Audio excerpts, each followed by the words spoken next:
Show की शुरुआत एक छोटी बच्ची से होती है जिसका नाम सहरा होता है। वो अपने घर में अपनी मम्मी को ढूंढ रही होती है। मम्मी को ढूंढते ढूंढते वो बाथरूम में पहुंचती है। वहाँ देखती है कि उसकी मम्मी बाथरूम में बैठी रो रही होती है। उसका बड़ा भाई ये बाथटब में लेटा हुआ होता है और उसकी बॉडी से खून निकल रहा होता है।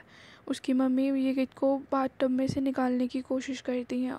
ये की बॉडी में से बहुत ज़्यादा खून निकल रहा होता है। सहरा की मॉम उसको बोलती है, सहरा डॉक्टर को कॉल करो, हमें ये को डॉक्टर के पास लेके जाना है। बाद में उसकी मम्मी देखती है कि ये की डेथ हो गई होती है। और कुछ साल बाद स्टोरी आगे बढ़ती है। एक लड़का बड़े से लग्जरियस होटल में लेटा हुआ होता है। वहाँ पे सहरा हाउसकीपर की जॉब करती है। सहरा गेट नॉक करती है, अंदर से रिप्लाई आता है कौन। सहरा जवाब देती है हाउसकीपर।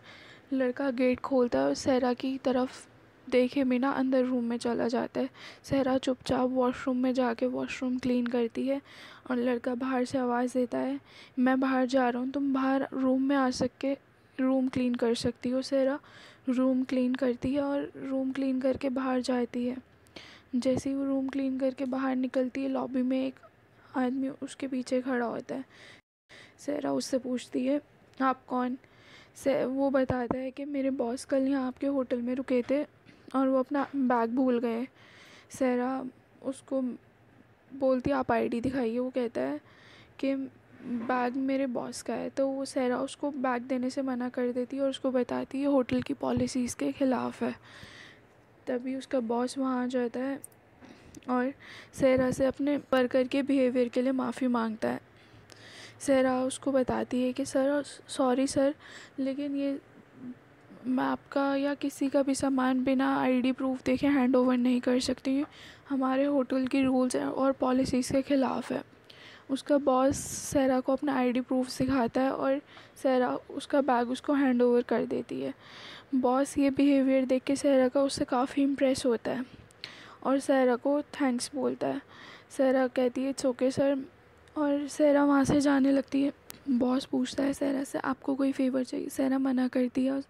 बॉस बोलता है आपको कहीं जाना है, मैं आपको छोड़ दूँ। तो सहरा ये मना कर देती है और उसको जाने लगती है। तो बॉस अपने ड्राइवर को ऑर्डर देता है कि जहाँ मैम जाए आप इनको छोड़ कर आइए। सहरा मना करती है लेकिन बॉस उसको इंसिस्ट करता है और बोलता है आप मेरी अपॉलॉजी समझ के ये एक्सेप्ट कर लीजिए। सहरा उसके साथ ड्राइवर के बाहर चली जाती है। बाहर जाके देखती बड़ी सी लिमोजिन बाहर खड़ी होती है। सहरा उसमें बैठ के कॉलेज जाती है। जैसे ही सहरा कॉलेज में एंटर करती है, सब लोग सहरा को देखते हैं कि इतनी बड़ी कार में कौन आया है।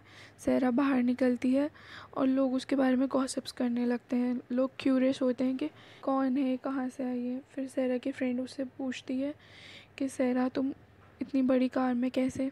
सहरा उसको बोलती है तुम कुछ मत पूछो, अब बाहर चलो। सहरा और उसकी फ्रेंड वहाँ से चले जाते हैं। ये सब बुराक और उसकी फ्रेंड्स एडा, ज़ैनब और बिरजिक बैठ के देख रहे होते हैं। तीनों लड़कियाँ सहरा को फॉलो करती हैं और उससे बात करने की कोशिश करती हैं और उसको कैफ़ेटेरिया तक फॉलो करती हैं। तभी वहाँ सेलिम आ जाता है। सेलिम और बुराक आपस में बैठ के कल रात पार्टी के बारे में डिस्कस करते हैं।